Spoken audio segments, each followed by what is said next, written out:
Y South Korea has the lowest birth rate in the world. Imagine कीजिए एक ऐसा देश जहां हॉस्पिटल है, स्कूल है, ब्यूटीफुल पार्क है, लग्जरी अपार्टमेंट है और दुनिया की सबसे एडवांस टेक्नोलॉजी भी है, लेकिन वहां बच्चे नहीं हैं। जी हाँ, साउथ कोरिया दुनिया का सबसे डेवलप कंट्री में से एक है, लेकिन आज ऐसे प्रॉब्लम का सामना कर रहे हैं जो ना मिसाइल से सॉल्व की जा सकती है, ना ही टेक्नोलॉजी से और ना ही पेंशन से। प्रॉब्लम है लोगों के बच्चे पैदा करना।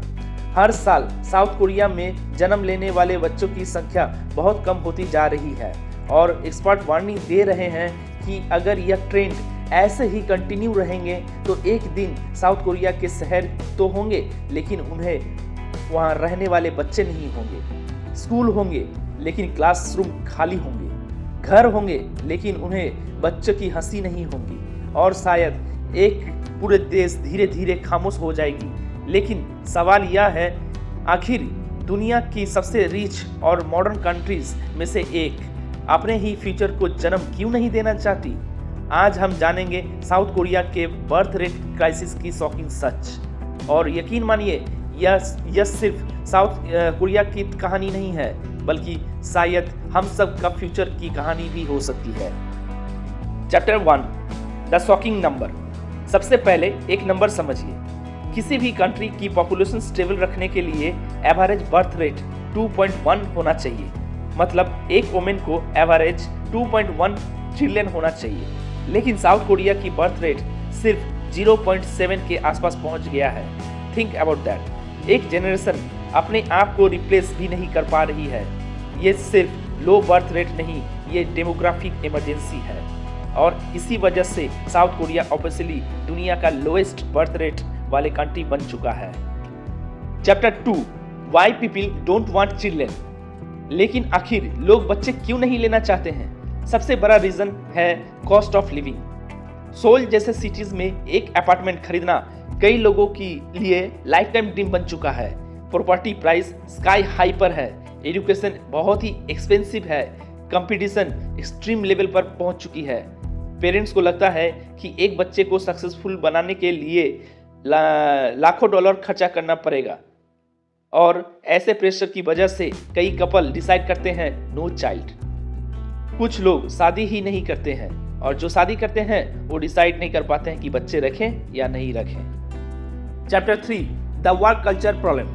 साउथ कोरिया की सक्सेस की एक वजह उसकी हार्ड वर्किंग कल्चर भी है, लेकिन आज वही कल्चर प्रॉब्लम बन चुकी है। Long working hours, office pressure, career competition. कई एम्प्लॉय सुबह से रात तक काम करते हैं, उसके पास फैमिली के लिए वक्त ही नहीं रहते। यंग जनरेशन के लिए करियर और सर्वाइवल पहला है, मैरिज और चिल्ड्रन बाद में है और कई बार कभी इसीलिए साउथ कोरिया में मैरिज डिले और नो मैरिज ट्रेंड रैपिडली बढ़ रहा है। Chapter 4, government biggest challenge.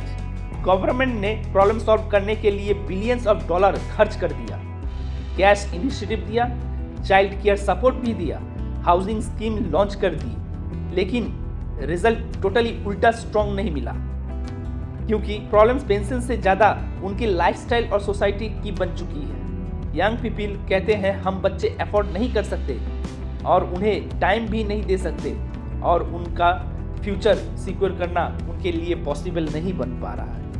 Chapter 5, what happens if this continues. अगर बर्थ रेट इसी तरह गिरता रहा तो फ्यूचर में वर्किंग पॉपुलेशन कम हो जाएंगी, बूढ़े पॉपुलेशन बढ़ जाएंगे, इकोनॉमी स्लो हो सकती है, स्कूल भी बंद हो सकते हैं, विलेज और टाउन पूरी तरह खाली भी हो सकते हैं और एक दिन साउथ कोरिया को वर्कर की शॉर्टेज भी का सामना करना पड़ सकता है।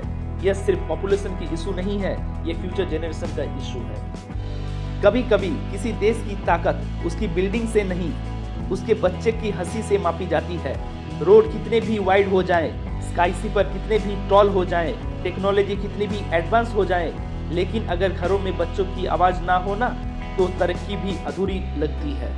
और शायद साउथ कोरिया की कहानी हमें एक बात सिखाती है कि फ्यूचर सिर्फ इकोनॉमी से नहीं बनता, फ्यूचर उन नन्हे कदमों से बनता है जो आज किसी के आंगन में चलना सीख रहा होता है। बस एक ही बात बताना चाहता हूँ, शहर रोशनियों से भर सकती है मगर जिंदगी सिर्फ इंसानों से बनती है। इमारतें आसमान को छू सकते हैं, मगर एक बच्चे की मुस्कान ही कल जन्म देती है। और जब मुस्कान की कम हो जाए ना, तो वक्त भी खामोशी से पूछते हैं, तुमने तरक्की तो कर ली, मगर अपना कल कहाँ खो दिया।